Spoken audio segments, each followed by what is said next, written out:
Yeah, I'm ready. Let's start.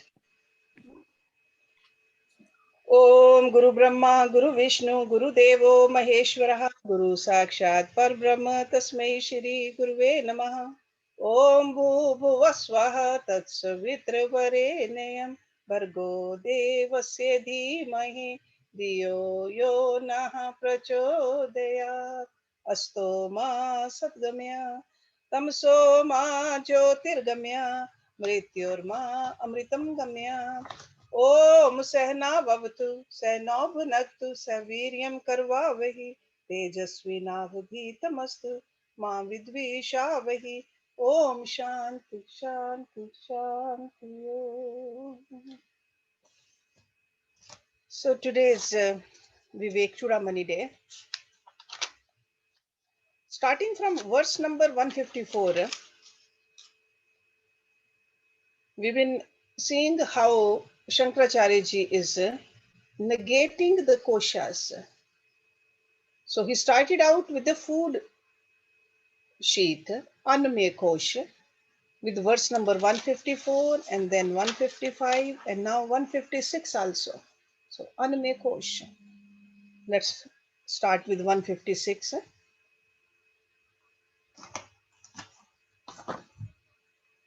Pani Pad Adiman Deha na Atma Vyange Api Jivanat Tat Tat Shaktehe Anashat Cha Niyamya Niyamakaha.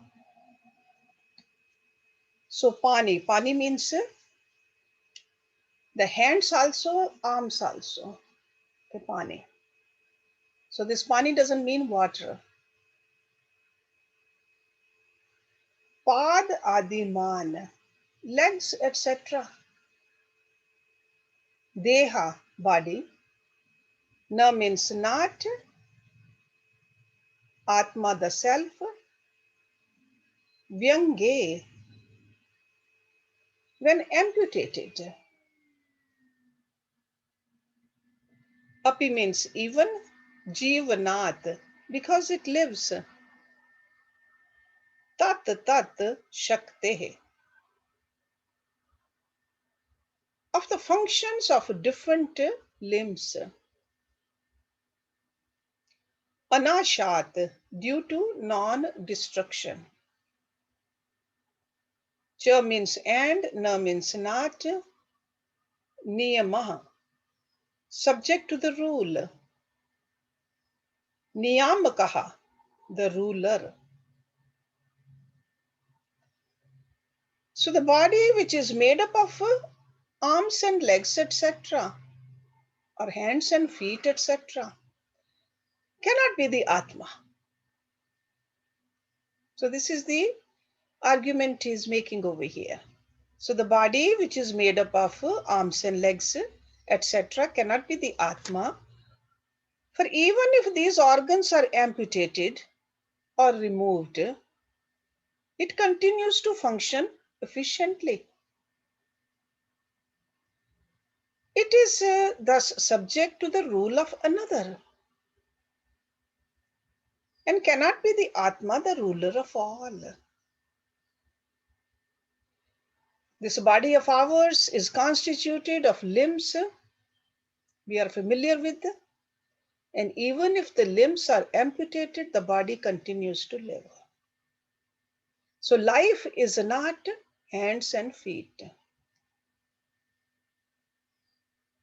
Okay, limbs, they just perform their functions.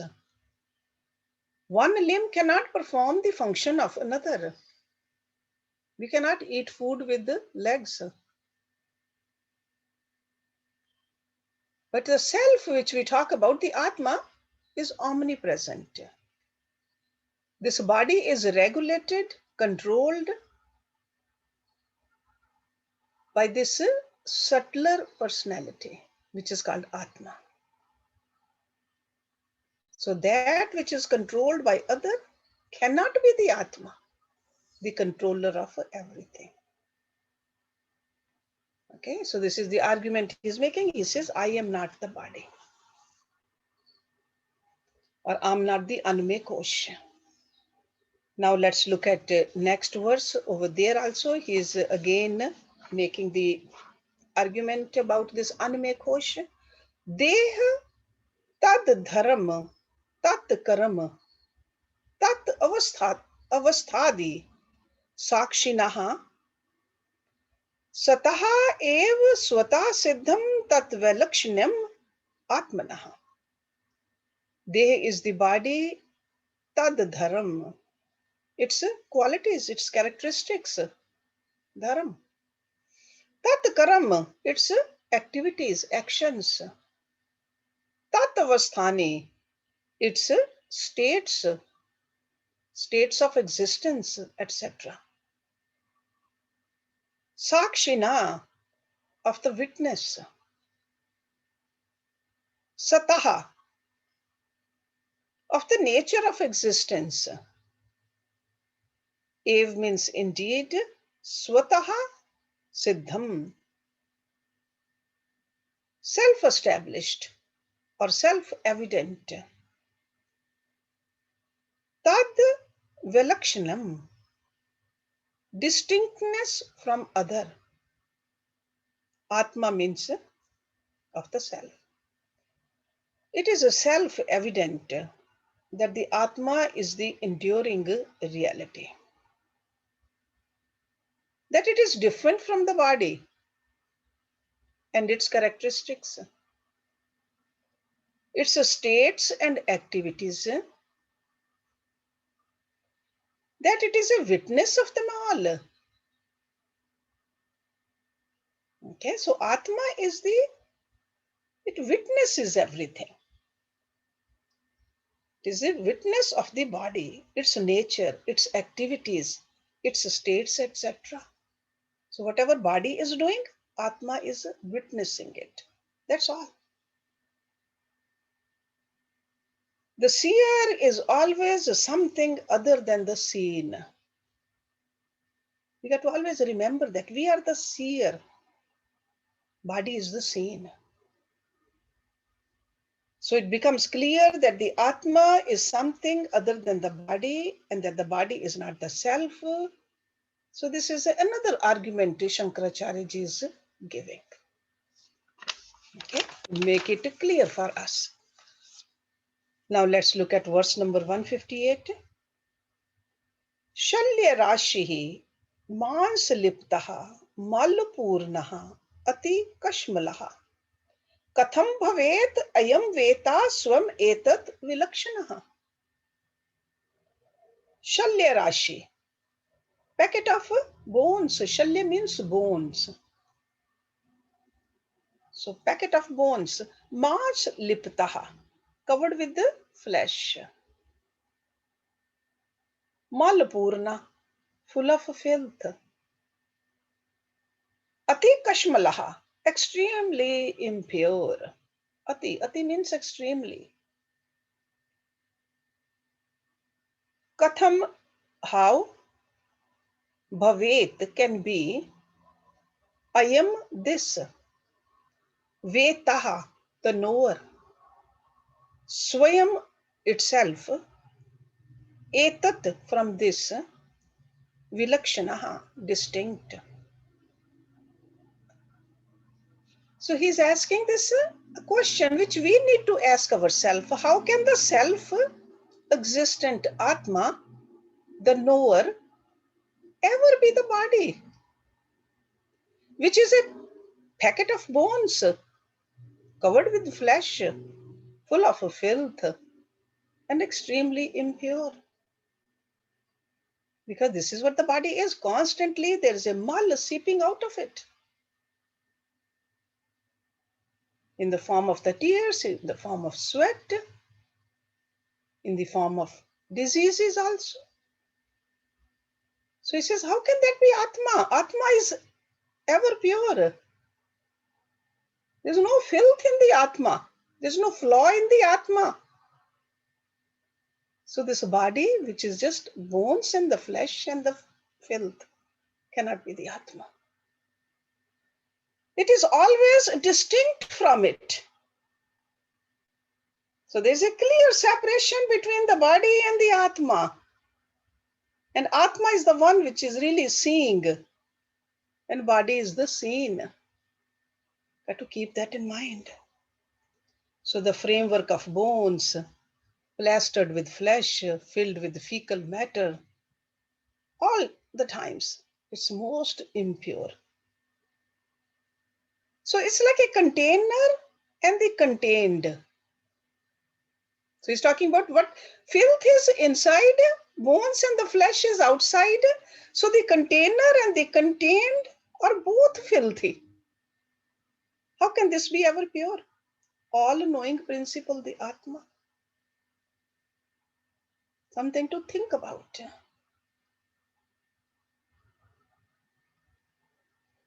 Something which we have been worshipping, loving, adoring all our life. It's not who we are.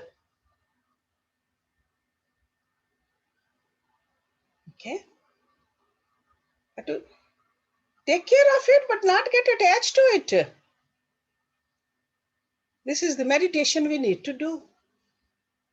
I am not the body. Now he is giving us another argument, clearly showing that the filthy body cannot be the pure and divinely holy place. 159.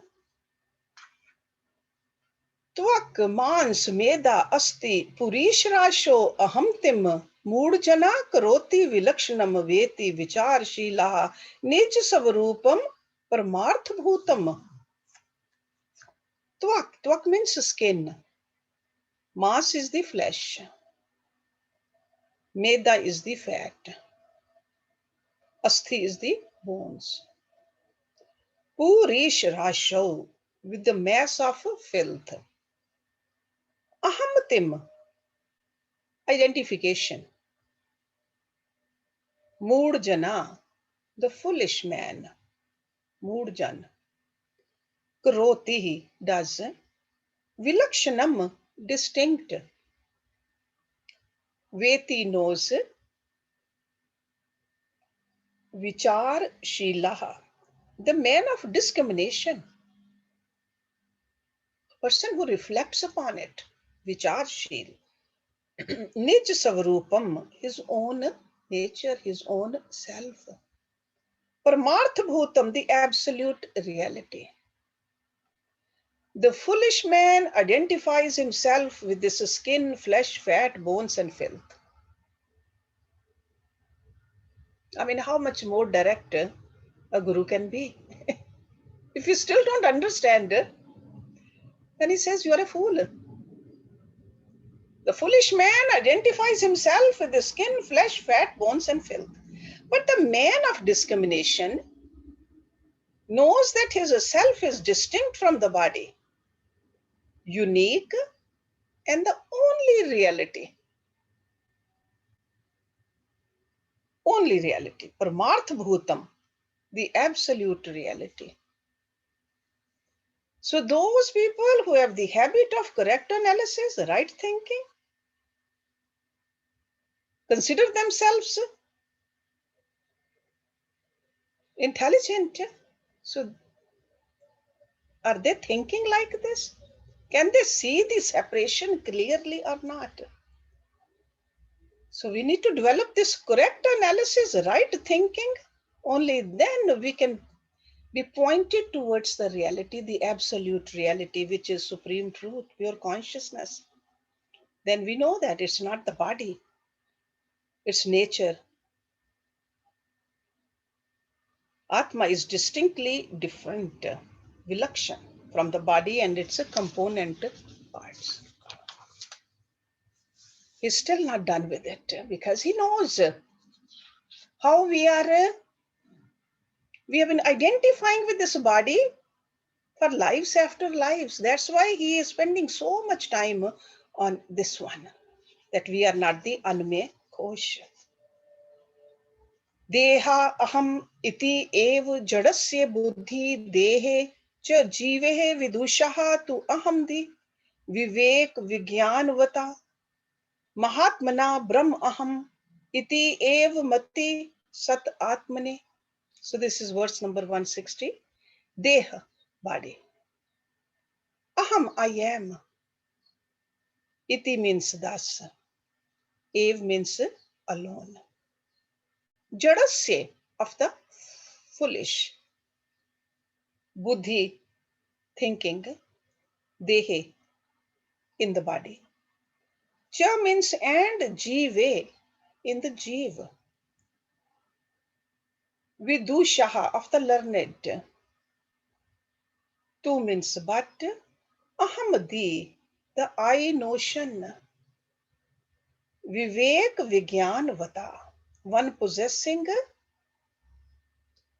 the realization which is born out of discrimination. Vivek. Vivek Vigyan Vata. So Vigyan is the realization. Vivek is the discrimination. Mahatmana, of the sage. Brahm Aham, I am Brahm. Iti means thus, Ev means alone, Mati, identification. Sat Atmani, with the eternal self. Sat Atmani. I am the body. Thus thinks a foolish man. A man of mere book knowledge considers himself to be a combination of the body and the jiva. But the realized sage, because of his discrimination, knows that I am Brahm and looks upon the eternal Atma as the self. So he is giving us like a ladder of evolution. So fools, a person who is a fool does not have any discriminative power. And fool is considering himself to be the body only. I am the body. But when a person has learned something, has become a scholar, has read many books, has come to the conclusion that in addition to the body, there is a psychological and intellectual entity in me too. There's not just only a physical body, I am more than the body. That's what the jiva over here means. That I have a mind also, I have an intellect also. Sure, I am the body also. Because some help of some learning has brought this person to this level. But then he says the next stage is those great souls who have the discriminative power between the self and the not self, between the truth and the non-truth. And with the help of the direct experience, it's just not just only learning alone, but the experience also of the truth, they realize themselves to be the Brahman. They know rest is just a temporary given to me for a certain purpose, but it's not mine. So we are not even talking about the outer wealth. We are not talking about the name and the fame. We are talking about this body and the intellect and the mind also. This realized person once realizes, he says, nothing is me. I am only the Atma, which is nothing but the Paramatma, the Brahman. There have been great masters talking about this, explaining it to the students. And they came up with the different schools of philosophies. Dualism, qualified non-dualism, and non-dualism. Dvait, Advait, Vishishta Dvait. To explain it to the students according to the level of the students. It's not that those teachers didn't know that. They knew. But they had to come down to the level of the students to explain it to them. And that's how they say Madhvacharya, Ramanujacharya, Shankaracharya. Those are the great acharyas. So these three schools do not differ from each other, except in explaining the relationship of a man with God. That's all. They all said that the goal of the life is to attain godhood. Whether they did the commentary on the Brahma Sutras or the Upanishads or the Bhagavad Gita, the idea behind that was this: to explain it to the students that you are not the body, you are the Atma. Let's look at 161.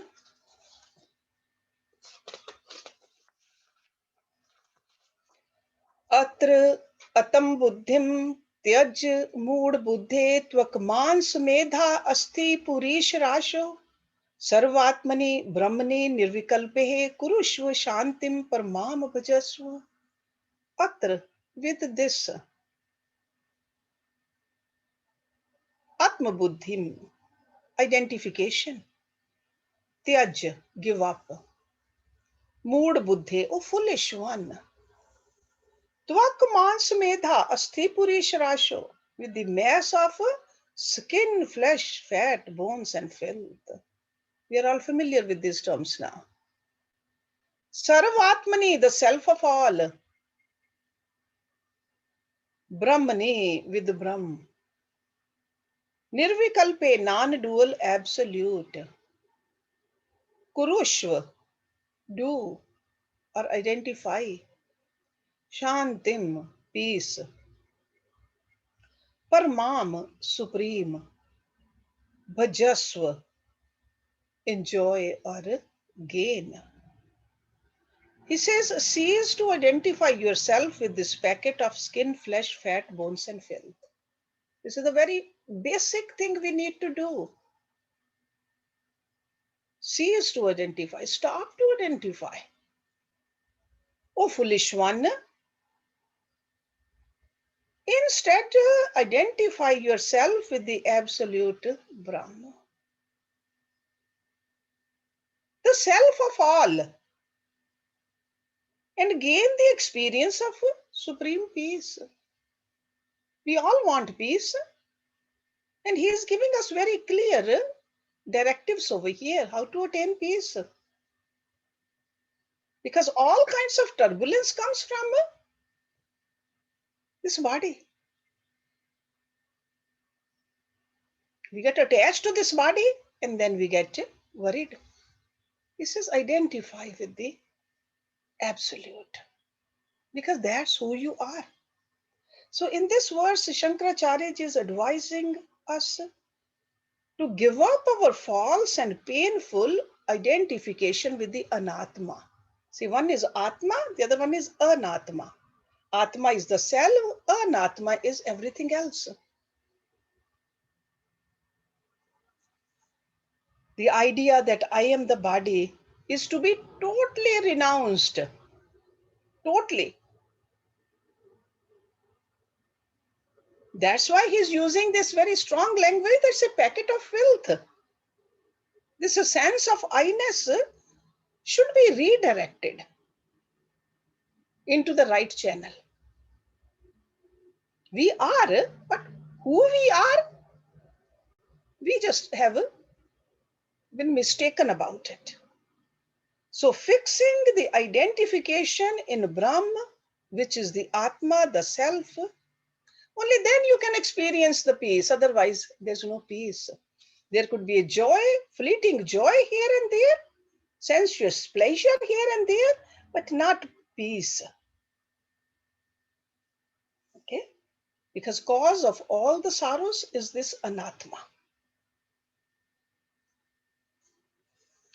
Let's look at one more verse. In fact, two more verses. Three more verses. Yeah, three more verses about this Anmaya Kosha. 162. Deha Indriya Adau Asti Brahmo Brahm Uditam Vidwan Ahantan Na Jahati Yavat Tavat Tasya Asti, Vimuktihi vartaha api astuhu veshaha vedant ne anyant darshi deha indriye adav. This is verse number 162. With the body, sense organs, etc.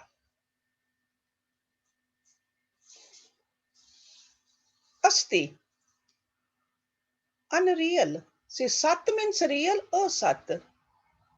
So which is unreal? Asti. Brahmoditam. Risen from delusion. Brahm is the delusion. So it's like a udit from the delusion. Risen from delusion. Vidwan, the learned. Ahantan, identification. Na means not. Jahati gives up. Yavat, as long as. Tavat, so long. Tasya, for him. Asti, there is. Vimuktihi vartaha, talk of liberation. Api means even. Astu, let him be. Veshaha, he. Vedant Naya Antadarshihi, one well read in the philosophy of Vedanta. Okay, so it's like a Vedant Nyay Adantadarshi. There is no liberation for a person of mere book knowledge, even if he be very well read in the philosophy of Vedanta. So long as he does not give up his false identification with the body, sense organs, etc., which are unreal. So he's not saying that don't study, but after studying, the next step is what? Reflection. After reflection, we got to practice. Okay? So those 3 steps we got to always remember. And that's exactly what he's saying.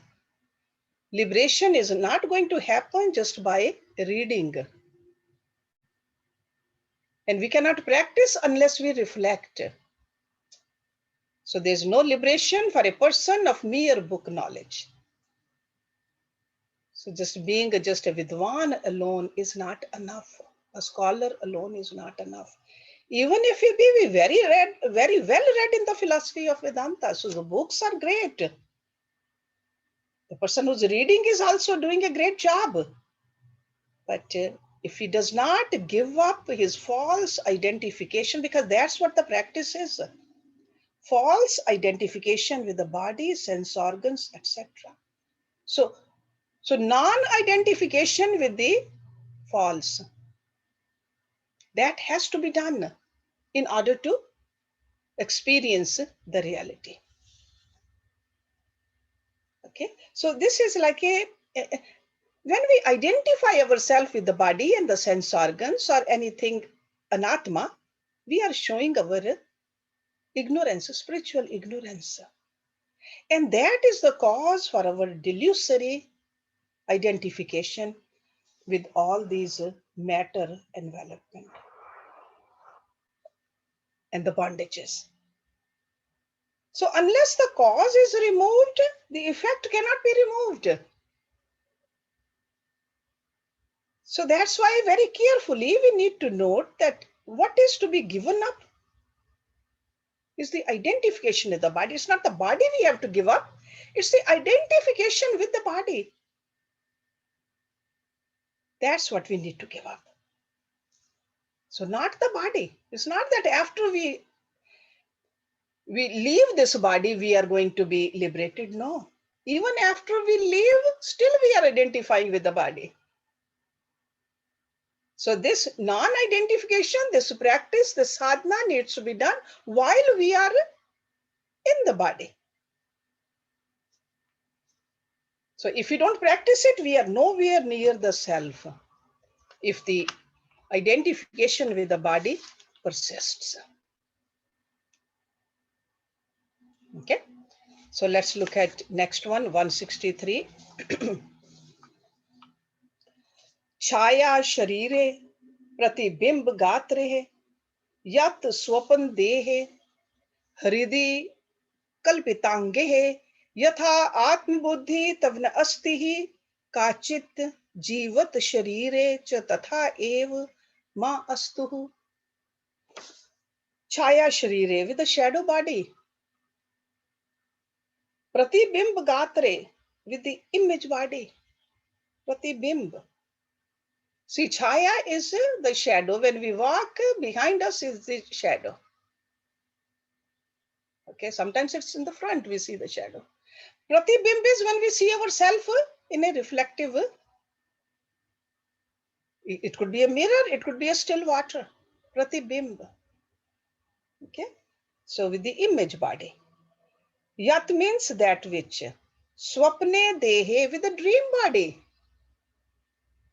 So there is a shadow body, image body, a dream body. Haridi, in the heart. Kalpitangehe, with the imagined body. Kalpit. Kalpana is imagination. Yatha means just as. Atam buddhi, identification. Tav means your. Na astihi, there is no. Kachit, in the least. Jivat, living. Sharire, with body. Cha means and. Tatha ev, so too. Ma means not. Astu, should be. Just as you would not identify yourself with your shadow. Right? If somebody steps on our shadow, we don't get upset, we don't get hurt. Because you don't identify yourself with the shadow. So just as you would not identify yourself with your shadow, your reflection, your dream body, or your body in your heart's imagination. So too, you should not identify with your living body. So this living body with which we have gotten so much in love with, he says it's just like those. Actually, if we look at it, this living body has been changing all along. From 6-7 pounds, it has become big. So that means it has changed. It's not the same body.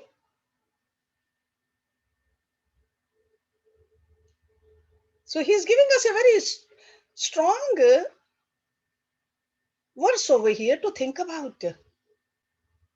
Why do we get attached to this body? So giving up identification with your body does not mean neglecting it again. Remember that. Because if it's neglected, it's not kept clean and healthy, it becomes a problem for you. You're going to constantly think about it, worry about it. So in which way we got to disidentify? What should be our relationship with it? The same way we have a relationship with the other bodies. Whether it's a reflective body or a shadow body or an imagined body. See, in a dream body, we know clearly we are not that. At that time, we might think that in our dream, but once we get out, we know that is not us. So this body is only an instrument. It is just an instrument with which I contact the world outside in order to serve it as much as I can. But I am always something other than the body. Keep that in mind. I want to keep it healthy so that I can serve outside. It is a vehicle to serve, vehicle to do the sadhana, vehicle to exhaust the vasanas which I have been collecting for countless lives. Because if I don't exhaust the vasanas, I'll have to take up another body. We are here to become free of the vasanas. Because we are free. In reality, in the absolute sense, we are free. So we got to use this instrument efficiently to get to that level. And in the last line over here, very peculiar use of the negative term over here, which says ma. Instead of using the term na. See, na means don't. Ma means ought not to. See, tatheva ma astu, ought not to. You remember Lord Krishna used the same term ma in Bhagavad Gita towards the end of Bhagavad Gita in the 18th chapter. What did he say? Sarvadharman paritajye mam ekam sharanam vraj aham tva sarv papebhya mokshishyami ma shucha. You ought not to grieve. Over here Shankaracharya is using, so it's a suggestion, very strong suggestion he is making. Ought not to think like this. Okay, so it's like a humble request instead of a very categorical warning. So it will be good for the sadhak. That's what he's suggesting over here. It's really good for you. So let's do one more verse, then we are done with this section. So 164. So then from 165, he is negating the pran mein khosh. So 164.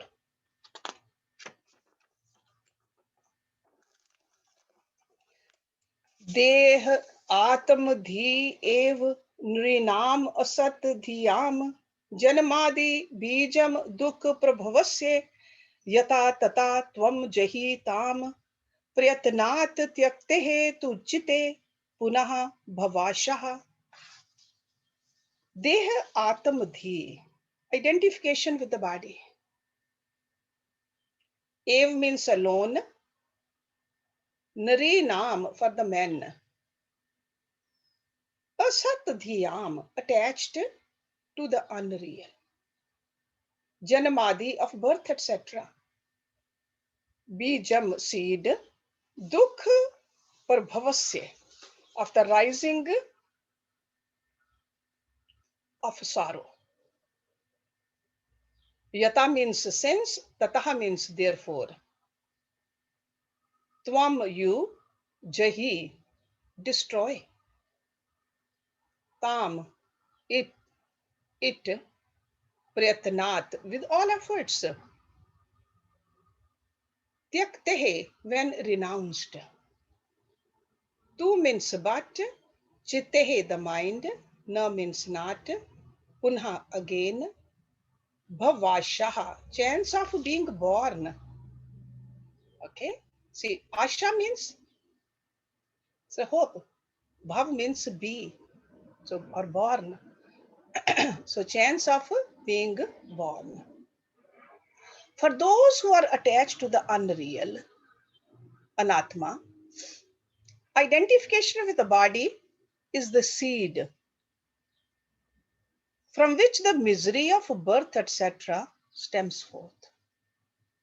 So this coming and going continues with this identification with the anatma.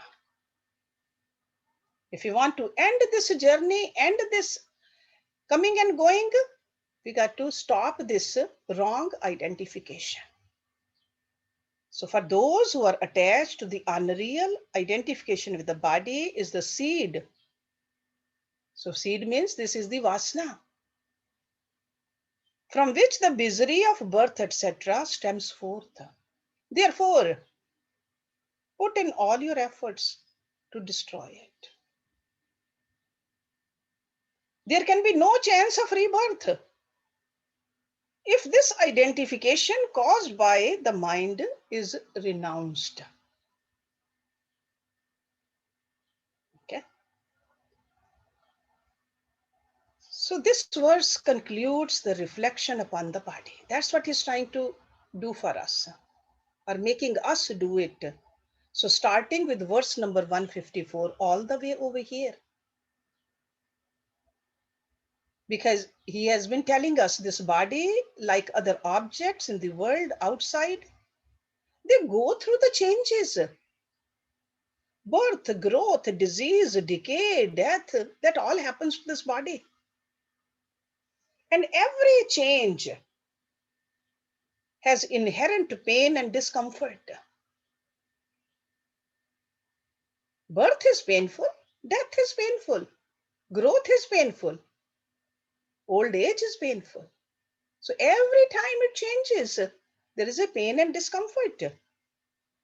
So when identification with the body gives us so much sorrow, then he says that non-identify with this. That's all we have to do. We are not the body. I am the Atma. So this is the only way to get rid of these sorrows, is to renounce this devastating identification.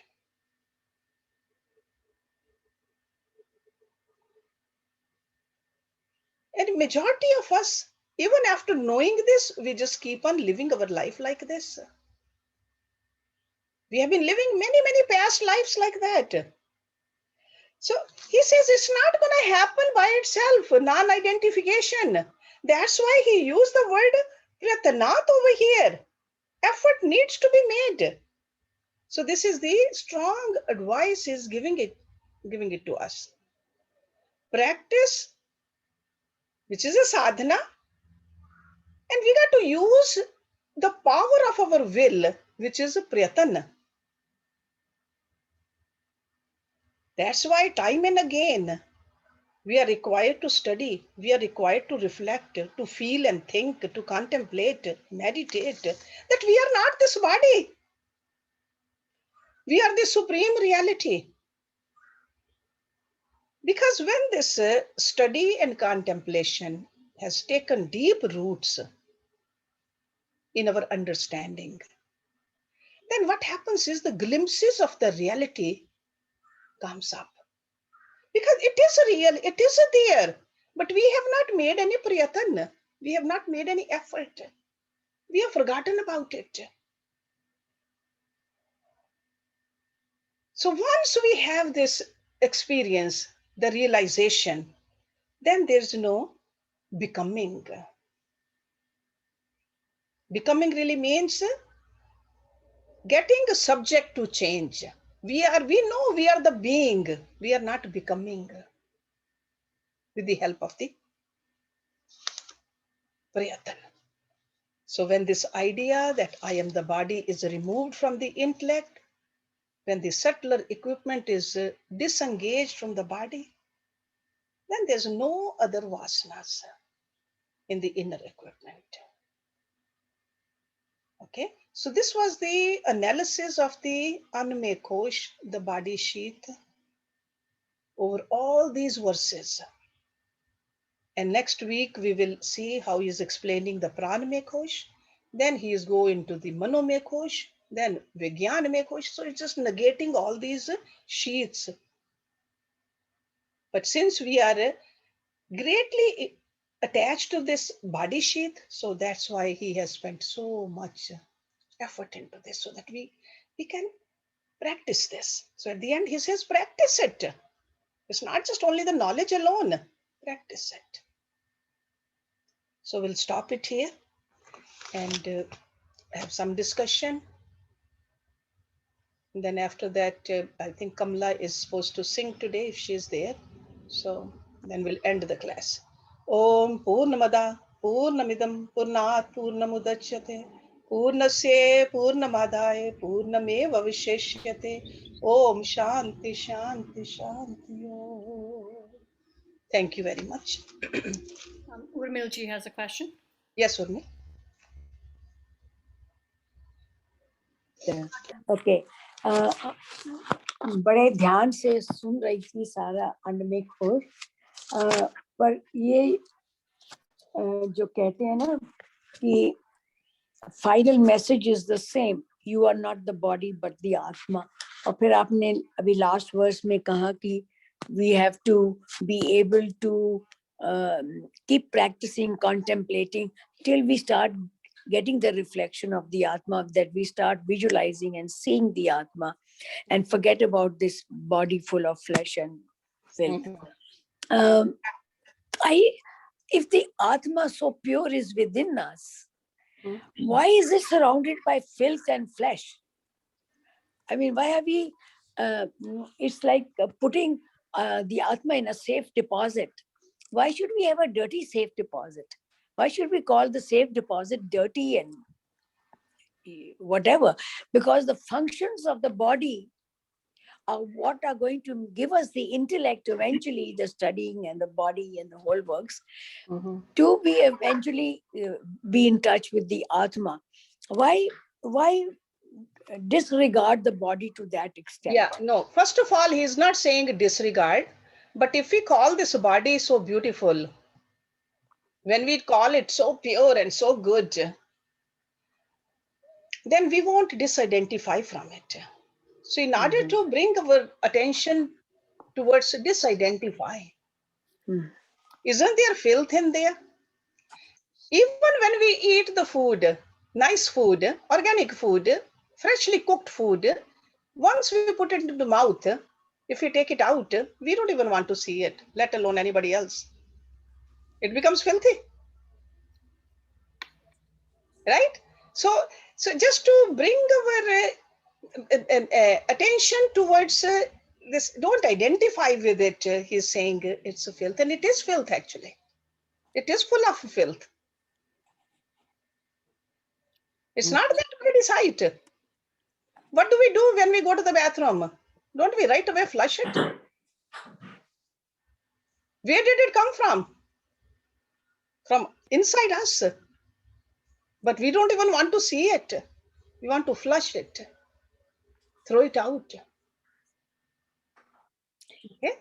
So if your other point over here is that why this pure Atma has been entrapped in there, we got to ask ourselves, why did we? We are the Atma. Why did we get entrapped into this?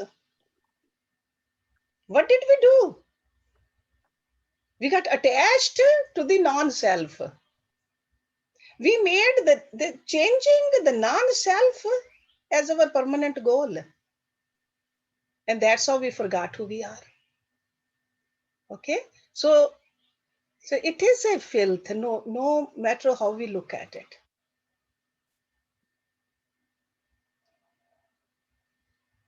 Yes, Jyoti. Sujata? Just to take off on that point, I wish he had not said filth, because it's part of, I mean, when he says that we are, I mean, he's a Advait Vedantin, right?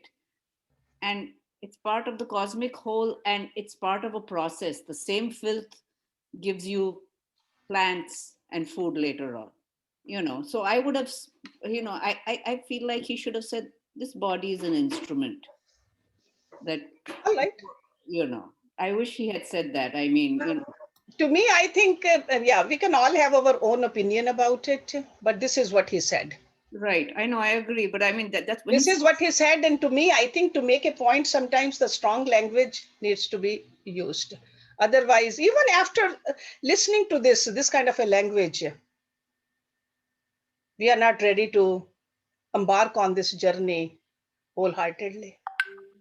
And if you would have said, no, this is fine, this is beautiful. It's almost like a person in a prison says, hey, so what? I'm in the prison, I'm still getting food. I have exercise equipment over there. I have a roof on the head. It's okay. So it's the same thing happens over here too. So these teachers of this caliber, they are using these terms purposely. Okay. So this is a filth, definitely. When somebody gets sick, ask those people.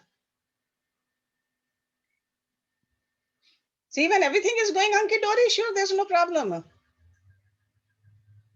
When we go through certain ailments, when we know that how hard it is to live in this body, it is full of filth. Yes, Jyoti. Manju? Manju? Namaste, Herji. Namaste, Manju. Okay, Herji, in previous verse, you said that we are in this body, we are here to exhaust our past karmas or vasanas, you said. So it means that we are in this body, exhaust means what? To live it up or to, Identify. realize them and then drop them. Then Yeah. what does that mean? We can either, it's up to us. Do we want to really go through all of them, or can we Mhm. disidentify with them? It's almost like they are the seeds. Okay. Vasanas So are we the realize them and then I kind of try to remove them. you can even do without realizing them, to throw them out, give them away. It's up to So us. Choice. See, just like unless we know if you that have a we have seed, those no, vasanas. if you have a bunch of seeds, do you want to grow them and see what comes out of them, or do you want to just donate them? We can disidentify with them, and that's why Rishi Patanjali talks about that higher level of samadhis, where we don't go through them, we can disidentify from them without going through them. Learning from other people's mistake or by other examples of other people or something like that. We can learn from not other people's mistakes, but learn from the scriptures. Just scriptures, yeah. Just Okay. your own light of your own Atma is shining so much that everything gets roasted. You don't have to go through all of them. Okay, because going through all our vasanas, that's a long journey then. And So then it while we means are going that through, we are collecting more. It's almost like if I'm planting the seeds, I'm growing even manifold. okay. So it means that realizing and cleaning the soul, the shine of the soul. So Yes. then all those things will be get roasted. That's Yes. what it means. Yes, Okay. that's right. That's why it's called Gyan Agni. Gyan Agni. Lord Krishna says with this Gyan Agni, everything gets roasted. Yeah. All right. Your Sanchit Karam also, Yeah. your Kriyaman Karam also, in fact, your Prarabdha Karams also, all karma, he says. Okay, Gyan Agni, and Gyan Agni means the light of your Atma. Cool. Okay. Thank you, Herji. Thank you. This is what these great teachers are suggesting to us. Okay. And that's why I'm glad at the end over here, he says, Prayatanat. Prayatana hame karna padega.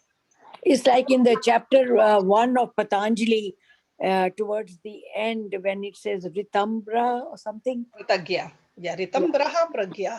Yeah, that's right. Okay. So we can have